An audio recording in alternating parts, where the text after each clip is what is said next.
All right, what's going on, everybody?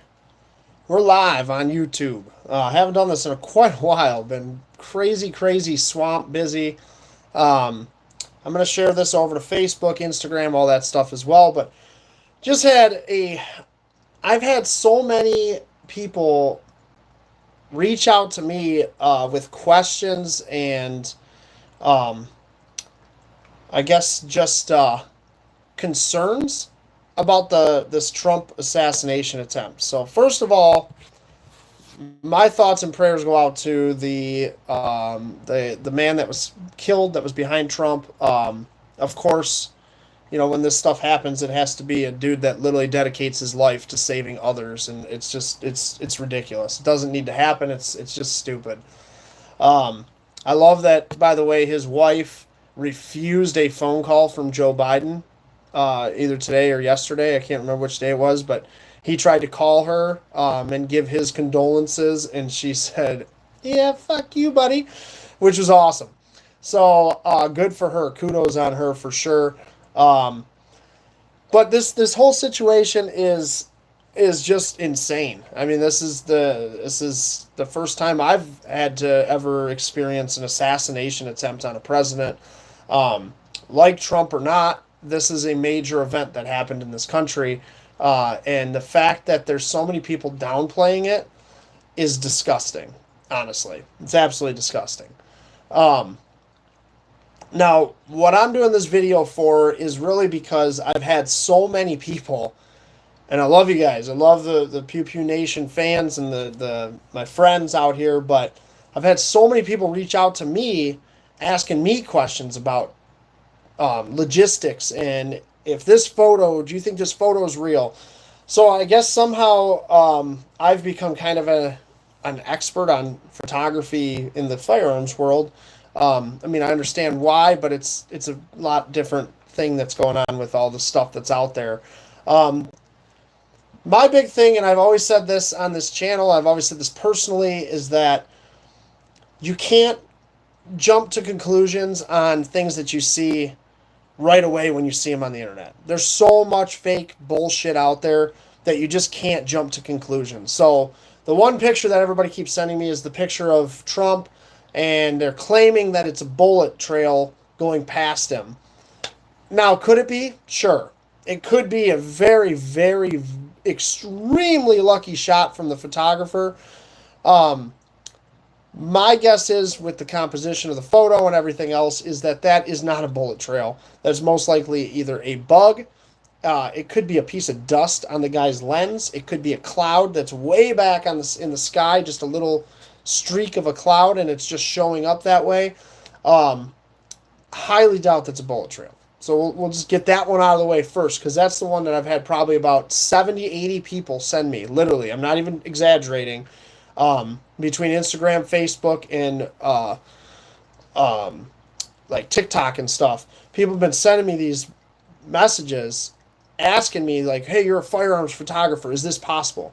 Yes, a bullet trail is possible. I've had hundreds of those photos that I've taken over the years that show a straight line bullet. What you're seeing is the actual projectile blurred because it's moving faster than the shutter is closing, pretty much. So, could it have been in that picture? Yes, it could have been. Is it? Very highly doubtful. Just the lighting, the way that it's shot, it's very highly doubtful. The other thing that everybody keeps asking me, now I'm not a professional on this stuff. I write for firearms publications, I train thousands of people a year, and I shoot lots of guns. That's what I do. I am not an operator. I am in no way, shape, or form law enforcement. Um, I'm not. I'm just not. I work with a lot of those guys, and I love my veterans that I work with, and all the veterans out there, and the first responders. But I am not one myself, so we'll just clear that up right now. But everybody that keeps messaging me, asking me my thoughts on the Secret Service's engagement and maybe the lack of planning, the lack of having proper agents there. There's a couple things that go into that. So a lot of things, what a lot of people are not understanding is that the Secret Service's job is to protect the asset that they're assigned to. Donald Trump is the asset that they're assigned to. Their job is to protect Donald Trump.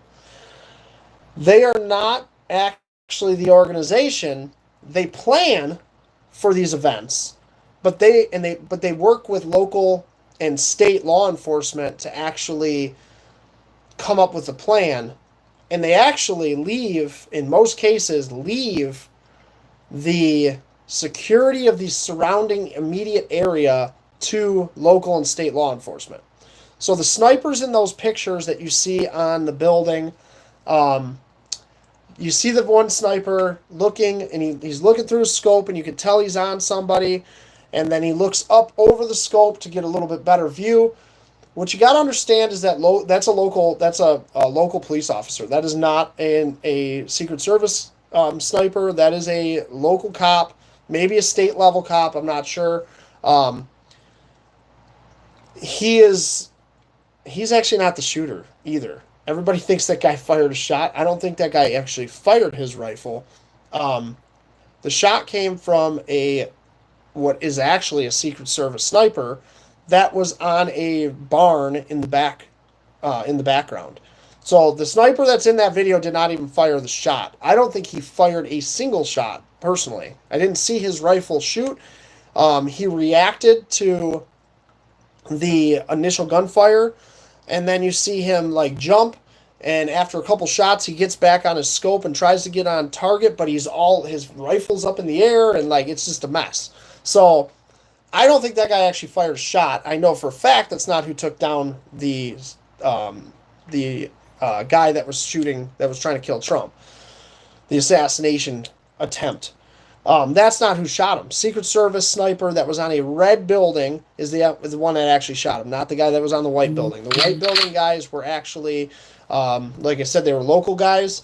Now they might have seen the dude, but you got to understand what pressure law enforcement is under and what they actually have to do. So they might have seen threats.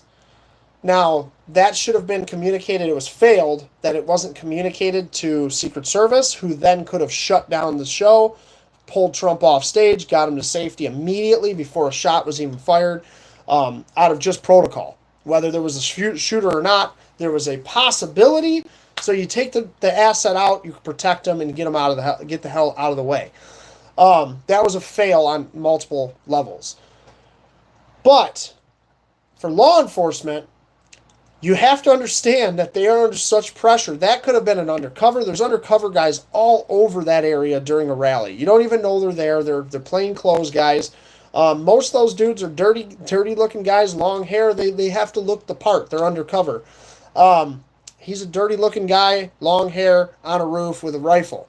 So the officers that are looking at him through the scopes that you see, they don't know necessarily that is bad guy. They really don't. They don't know. So they have to assess the situation. They have to verify that it is not an undercover plainclothes officer that might have saw a threat, went up on the roof. There's so many levels of failure in this situation, but there's also things that went right. So, like the Secret Service jumping on Trump, they were out there pretty damn quick. They got it under control. The situation. They did their thing. They form a body shield, a shield of humans, pretty much, of Secret Service. What's ridiculous is like the women in the pictures. Not saying that women shouldn't be in the Secret Service, but if you are a tiny little woman who doesn't know what they're supposed to be doing, you shouldn't probably be protecting a former president, period. That's all there is to it. First of all, you got to form a human shield. If you're not bigger than the asset, you're not going to effectively form a human shield. That's all there is to it. That's basic science there. If you are 5'4" and you're protecting, I'm pretty sure Trump is like 6'4", you're not going to perform your tasks properly. So, Secret Service, put the right people on the right job. That's what needs to happen. Also, There was a local officer that saw the guy on the roof. He climbed the ladder, saw the guy saw him. The local officer retreated. Could have ended it right there. The shooter apparently pointed a gun at him. He panicked. He took off, left the roof, called it in, which alerted everybody, which is why snipers were looking at him. But by the time they were able to engage, obviously he had already engaged, shot the president, and it was a major event. I mean, that this is a major deal. What is incredible, whether you like Donald Trump or not, is the fact that this guy is golfing 16 hours later. He's making jokes. he apparently there's a caddy that worked at the golf course he was at. Trump hit a putt, 20-foot putt or something. And he looks over at the crowd and he goes, "Unlike the left, I don't miss." Like, he's a fucking savage. It's ridiculous. Walks out on stage, I think it was 52 hours after he was shot in the freaking head. He walks out on stage at the Republican National Convention to accept the nomination for the official nomination for President of the United States. Unbelievable. The pictures of him, blood running down his face and fist pump, fight. Unbelievable. I don't care if you don't like this man or not. The guy's an asshole, right? Like, I don't like everything he says, but assholes get the job done when it comes to business. And when it comes to running a country, that's what gets it done. He's proven that already. 4 years ago, or 4 years, for 4 years in office, he proved that. It's unbelievable. The stuff that he's doing, the fact that he was just shot in the head. I mean, you could see at the Republican National Convention yesterday, he was apprehensive. You could tell. The Democrats are all talking about it. Oh, look at he's frail. He's frail. Maybe his health isn't so good. The dude was shot in the head. There's going to be some PTSD walking back on a stage in front of a giant crowd. No matter what. It doesn't matter. He was shot. There's going to be a little bit of PTSD. It's going to be a little bit of apprehension. And that's just what it's going to be. It's got to be. Unbelievable stuff, though. All I got to say is everybody stay safe out there. You guys watch your backs. Things are only going to get worse. They're only going to get worse before they get better. And this country's just kind of a mess right now. It really is. So stay safe out there, guys. Carry every day. And if you got questions, I love them. You can bring them to me. Seriously, like questions about photos in this situation, whatever. I love it. But I just want everybody to know, and I just wanted to answer everybody on here directly. I'm not a professional when it comes to tactics in Secret Service and FBI and police departments and all that good stuff. I'm just not a professional. So take it for what it is. My information is my opinion, and I love you guys. Stay safe out there. Carry every day. We will see y'all later, and man, keep watching your back, guys.